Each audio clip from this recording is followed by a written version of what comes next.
তারেক রহমান ওনার পোস্টে যেই আশঙ্কার কথা উনি বলেছেন এটার ব্যাখ্যা আসলে উনি ছাড়া আর কেউ দিতে পারবেন বলে আমি বোধ করছি না।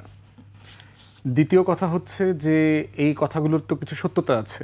একটা হচ্ছে যে আপনি ক্রিটিক্যালি দেখতে পারবেন, সাসপিশিয়াসলি দেখতে পারবেন, অনেস্টলিও দেখতে পারবেন যে আমার একক সিদ্ধান্তে আসা সম্ভব না। কথা তো সত্য। উনি তো পার্টির একটা ফোরাম আছে, ওনার স্ট্যান্ডিং কমিটি আছে, ফ্যামিলি আছে, একটা কালেকটিভ ডিসিশন মেকিং জায়গা তো আছে, ওনার অ্যাডভাইজার আছেন। আমি বিশ্বাস করি যে উনি গুড ফেইথে কথাগুলো বলেছেন যে এরকম একটা সময়ে উনি কখন আসবেন না আসবেন সেটা একটা কালেকটিভ ডিসিশন মেকিংয়ের জায়গা এখানে আছে। সুব্রত বাইন নামে এই যে আপনার একটা ক্রিমিনাল গ্রেফতার হইল গত কয়েক মাস আগে যৌথ বাহিনীর হাতে, আপনার মনে আছে?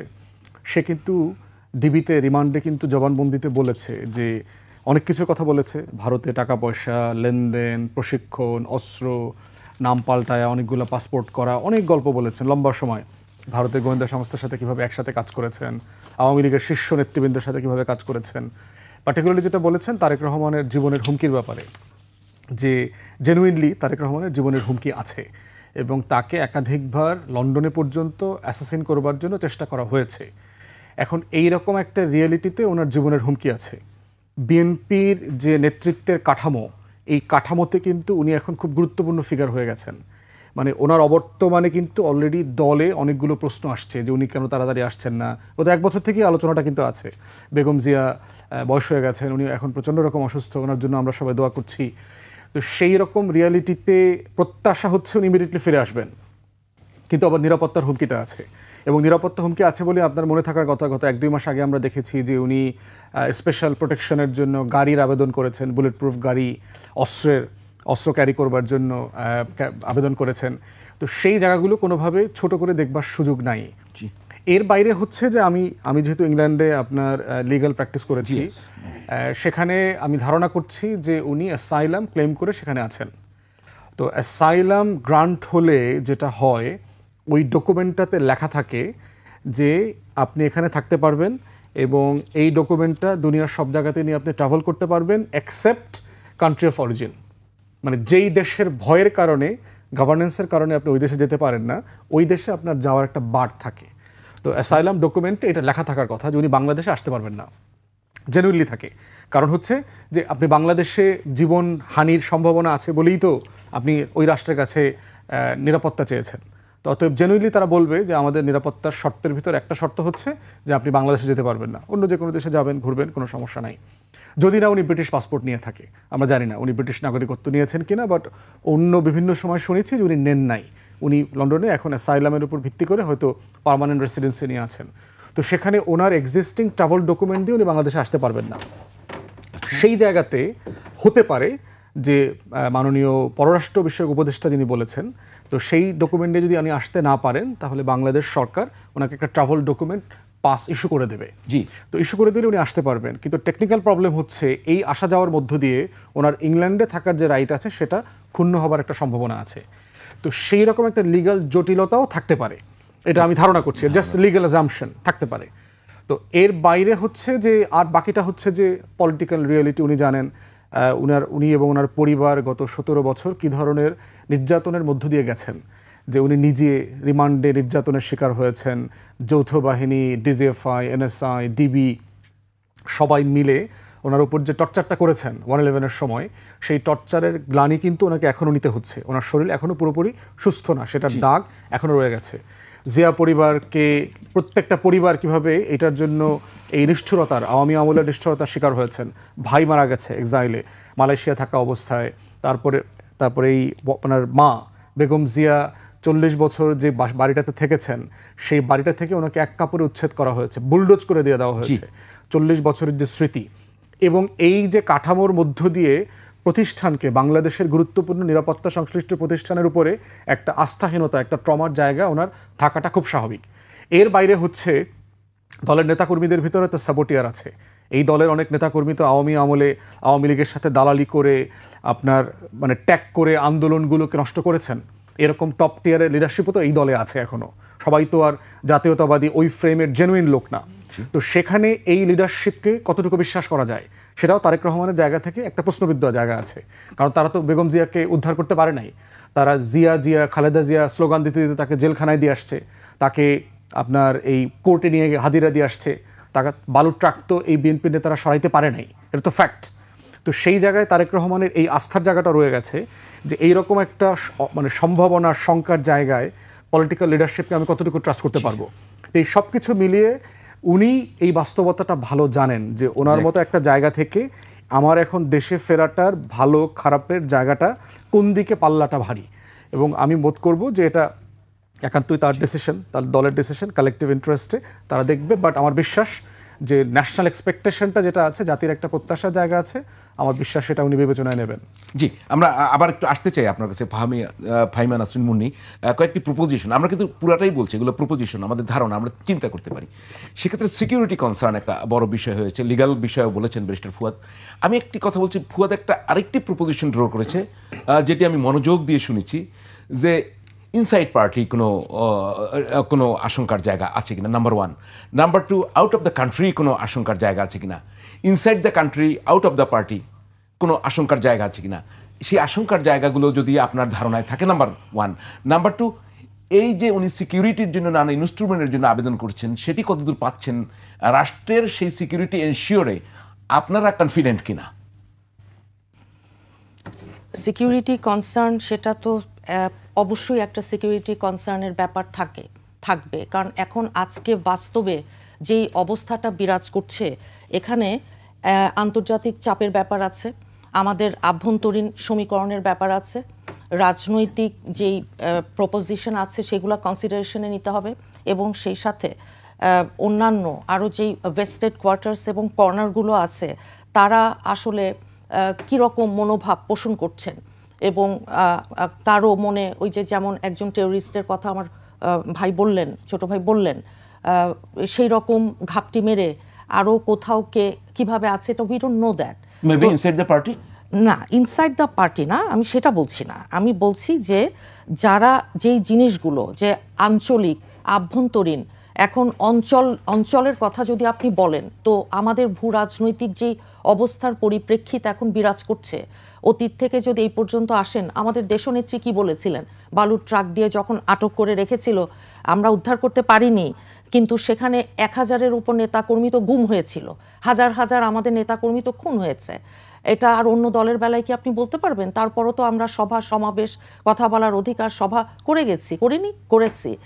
তো যাই হোক, এটার বিষয়টা হচ্ছে কি, একটা ফ্যাসিস্ট সরকারের মুখোমুখি আপনি যখন দাঁড়াবেন, ভয়ের একটা সংস্কৃতি সমাজে এবং রাষ্ট্রে যখন চাপিয়ে দেওয়া হবে বিভিন্ন কালো আইনের নামে, ডিজিটাল সিকিউরিটি আইন বলুন, সাইবার সিকিউরিটি, সেটা তো আমরা জানি। না, ওই যে কথাটা বলেছেন উনি, আমি ওইটা এক্সপ্লেন করছি যে আমরা ওইটা এত সহজ আর সোজা না যে বলে দিলাম যে আপনারা তো পারেননি। ওই সময় আমাদের দেশনেত্রী উনি একটা কথা বলেছিলেন, যখন শত শত, আমি গিয়েছিলাম, শত শত পুলিশ দিয়ে ওনাকে যখন গুলশানের পার্টি অফিসে আটক করে রাখা হলো, বলেছিলেন, কি বলেছিলেন মনে আছে আপনার? যে আমার হাতে স্বাধীনতার পতাকা, ওদের হাতে গোলামির জিঞ্জির, বলেছিলেন না? সেইটাই তো আজকে সত্যি হলো। এতগুলো বছর পর আমরা দেখলাম আমাদের দেশের স্বাধীনতা, সার্বভৌমত্ব, আমাদের দেশের যে আপনার বর্ডার, সেখানে ফেলানি কত শত, এগুলো দেখে আজকে আমরা যেই জায়গায় এসে দাঁড়িয়েছি, সেখানে প্রতিটা জিনিসকেই আপনার আমাদের কনসিডারেশনে অবশ্যই নিতে হবে। সেখানে এখন কতটুকু রাজনীতির কৌশল বলে একটা কথা আছে, এখন সেই কৌশল মনে করেন একেবারে ওপেন, আমরা বলেই ফেললাম, সবই বলে দিলাম, হয়তো এটা সেভাবে নাও কাজ করতে পারে। সেটারও সময় এবং স্থান, কাল, পাত্র দেখে তারপরে হয়তো সময় বুঝি আমাদের দলের যারা নীতি নির্ধারক আছেন, যারা policy making a direct involved, ওনারাই বলবেন, কথা বলবেন। আমরা এই আলোচনায় থাকবো। ব্যারিস্টার ফুয়াদ এবং অ্যাডভোকেট মুন্নি, বিষয় রয়েছে ওনার মামলার এই সংক্রান্ত কোনো জটিলতা নাই। তারেক রহমান সাহেব তার অবস্থান ব্যাখ্যা করেছেন। বাবু গায়েশ্বর চন্দ্র রায় 5 মাস আগেই বলছেন যে উনি দেশে কেন ফিরছেন না, তার জবাব সরকারকেই দিতে হবে। আমি ব্যারিস্টার ফুয়াদ আপনার কাছে আসতে চাই, সরকারের কি জবাব দেওয়ার কোনো জায়গা আছে? অবস্থানকে আর কোনো পরিষ্কার করার বিষয় রয়েছে? তার নিরাপত্তা নিশ্চিত করার জন্য আর কোনো অবস্থানে যাওয়ার প্রয়োজন আছে কিনা? দেখেন, 5-6 মাসের বক্তব্যের তো কনটেক্সট চেঞ্জ হয়ে গেছে। আচ্ছা, এর মধ্যে আপনার প্রধান উপদেষ্টার সাথে তারেক রহমানের মিটিং হয়ে গেছে। মিটিং হওয়ার মধ্য দিয়ে নির্বাচনের একটা ডেডলাইন চলে আসছে, 3 তারিখ ঘোষণা, পুরো রাষ্ট্র কাঠামো নির্বাচনমুখী হয়ে গেছে। বিএনপি, জামাত সহ সবাই, বিভিন্ন রাজনৈতিক দল নমিনেশন কনফার্ম করতেছে। তো ওইটা আমি মনে করছি না যে গড়শ্বর সাহেবের স্টেটমেন্ট এখন খুব রেলেভেন্ট এই মুহূর্তে। আইনজীবী যে কথাটা বলেছেন আমি এক্স্যাক্টলি শিওর না যে অ্যাপেলেট ডিভিশনেও ওনার সবগুলো মামলা এক্সস্ট হয়ে গেছে, এটা আমি এখনো শিওর না। আমি যতটুকু শুনেছিলাম যে 1-2টা মামলা সম্ভবত এখনও অ্যাপিলেট ডিভিশনে পেন্ডিং আছে।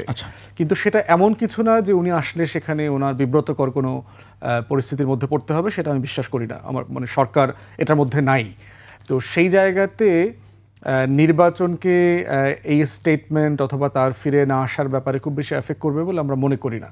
যদি সেটা হতো তাহলে নির্বাচনের ব্যাপারে ওনারা যে 237টা আসনে যে প্রার্থী ডিক্লেয়ার করলেন সেটা হয়তো এই লেভেলে করতেন না। জি। দ্বিতীয়ত হচ্ছে যে আপনার পুরো কাঠামোতে বিএনপির প্রার্থীরা কিন্তু নির্বাচনে অলরেডি পার্টিসিপেট করে ফেলছে। তারা নির্বাচনী প্রচারণা করতেছে, এলাকায় যাচ্ছে, সংঘর্ষ হচ্ছে, মারামারি হচ্ছে, প্রার্থীদের ভিতরে গণ্ডগোল হচ্ছে, বিএনপির সাথে জামাতের মারামারি হচ্ছে দফায় দফায় বিভিন্ন জায়গাতে। অতএব সেই জায়গাতে আমার কাছে মনে হচ্ছে না যে এইটা পার্টিকুলারলি নির্বাচনকে এফেক্ট করবে।